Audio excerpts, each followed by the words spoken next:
चे नाव श्रद्धेची परीक्षा. स्वामी समर्थांचा अद्भुत चमत्कार. अक्कलकोटात स्वामी समर्थ बसले होते. एक गरीब शेतकरी नामदेव अनेक दिवसांपासून जीवनातील अडचणींमुळे खूप खचला होता. त्याच्या शेतात पीक आले नाही, घरात धान्य नव्हते, मुलं उपाशी झोपत होती. तरीही त्याच्या मनात एकच विचार होता, गुरु माझी मदत करतील. एक दिवस नामदेवाने ठरवलं की मी स्वामींच्या दर्शनासाठी पायी अक्कलकोटला जाणार.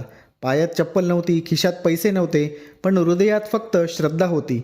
वाटेत त्याला लोक भेटले. कोणी विचारलं, कुठं चाललात? तर तो हसून म्हणायचा, माझे स्वामी मला बोलावतायत. दिवस रात्र चालत तो स्वामींच्या मंदिरात पोहोचला. स्वामी समर्थ मंडपात बसले होते. नामदेव थकून भागून त्यांच्या चरणी पडला. त्याच्या डोळ्यात पाणी होतं.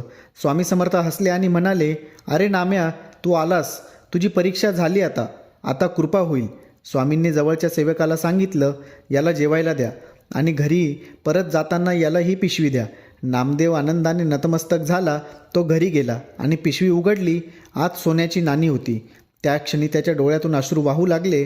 त्याला जाणवलं, श्रद्धा आणि संयम असेल तर परमेश्वर कधीही सोडत नाही.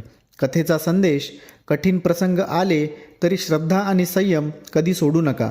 देव कधीच आपल्या भक्ताला एकटा सोडत नाही. श्री स्वामी समर्थ.